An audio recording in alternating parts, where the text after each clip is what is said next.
Hi guys, good morning. Today I'm going to show you the whole entire set of my collection, how I store my books and my art supplies. I had someone ask me what kind of ink do I use in my coloring page, and today I'm just going to give you a quick view of my stuff. This is my secret stuff, okay? So let's get right in. So this is my cabinet of all my stuff. Let's get right into it. So sorry for the glare. So I have my books, my cards, everything relating to my paper in terms of coloring book collection, all stacked here on my first shelf, as you can see. And there's some others that are actually not in there right at this moment, and it's still growing. And then in the second shelf, I have all my paper collection, like my art books, paper, Bristol board, stuff that I'm working on. And I have my Adaxe markers. And behind, I have some painting supplies. And in my first shelf, here I have my India ink. I don't know if you can see it well. So I just took it out of the box and just store it like this. And then I have my trusty butterfly. Every time you see this butterfly, you know it's a surprise, some irresistible purchase. And this is the ink that I actually use, the Winsor & Newton, this 12 pack. And I also have my drawing pens, some sharpeners, and this is my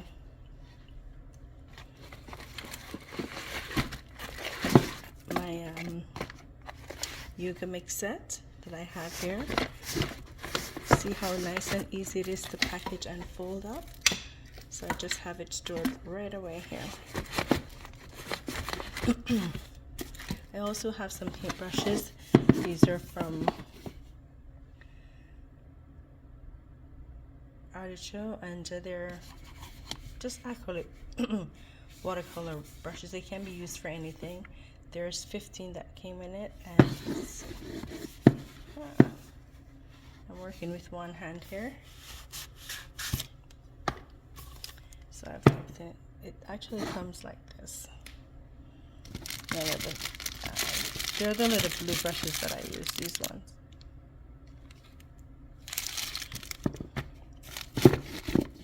And then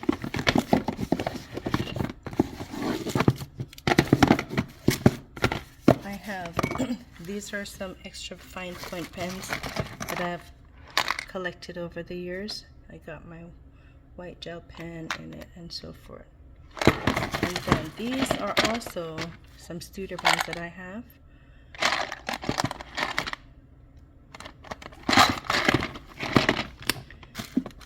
And these are my love-hate relationship watercolor pencil.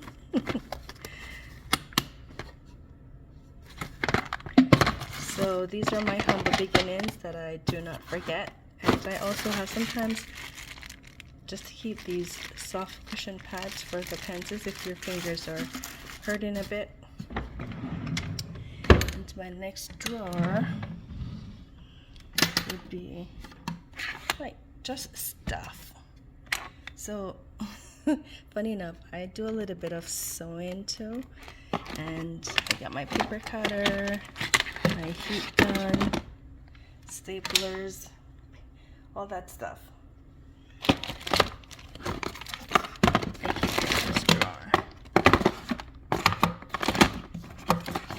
They're all related somehow. Oh, and I have these are my inking pens.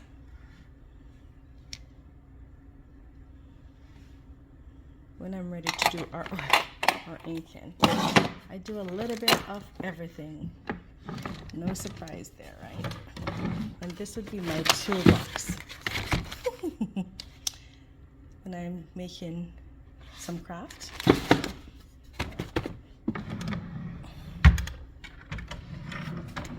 And my last drawer here would be my coloring stuff.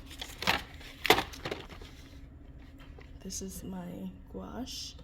This is the one I use for just quick grab and go. I don't know if you can find this anymore, but these are very, very old. I also have my watercolor. This is a set of watercolor that I use. I haven't had a new set because I just wanted to finish this up. And there I have my shimmers. And this is my gouache. My big, big gouache. Do the swatches.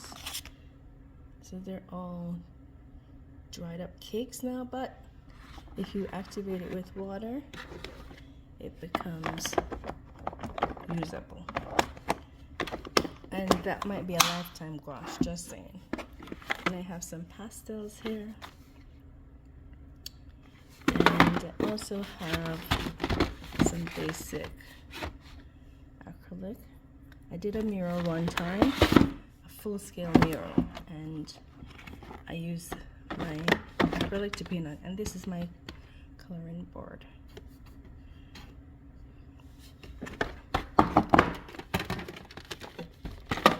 And here I have just a few of these playing around with, just testers. This is also my other gouache, my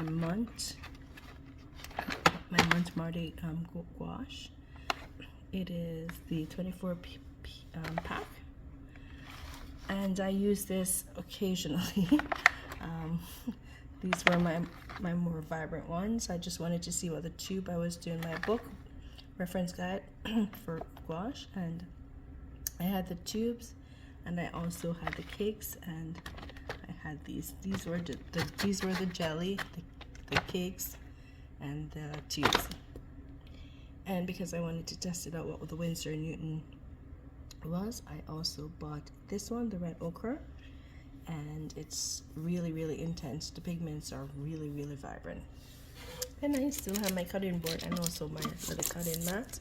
I have two of these. I have a bigger one and I have this little one. And I have my rolling pin. I don't know why that's there because I don't do clay anymore, but you know what, that's fine. And this is just my very basic setup. And I got my light in here and my setup for my camera, my little desk.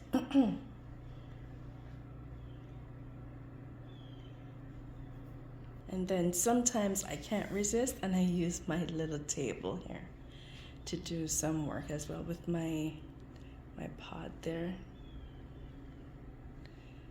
Just set up. No, it seems as if I'm ready to go and do some artwork, but that is just my little setup, and I hope you like it with all the stuff that I used, plus some that I actually haven't shown you yet.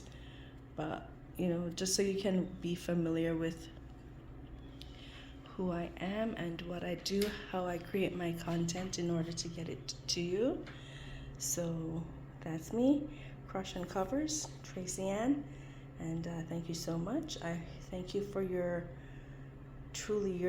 comments, your involvement in this whole entire creative journey. I could not have done it without you and encouraging me on. So thank you for making this journey a great one, and thank you to all my subscribers. Thank you for helping me to grow this channel to 100K. Yes, you're awesome, and I just hope to bring you more inspiration and do more collections of books that I can and techniques that I am able to display and show you. All right, so thank you. We're gonna color this girl. So this fairy, I hope you will be able to see it. I will definitely post it. Now that I've shown you, I'm gonna have to do the speed coloring or tutorial. All right, thank you so much again, and I wish you a great and godly day, and I hope all the best for you. Remember that life will throw you lemons, and you just have to make some lemonades. And what is life without a little bit of a hiccup? Then the adventure wouldn't be fun, right? So you will be able to have something to smile at and say you've overcome. So thank you so much. Thank you. That's my encouragement for the day. You have a great and godly day. Bye bye.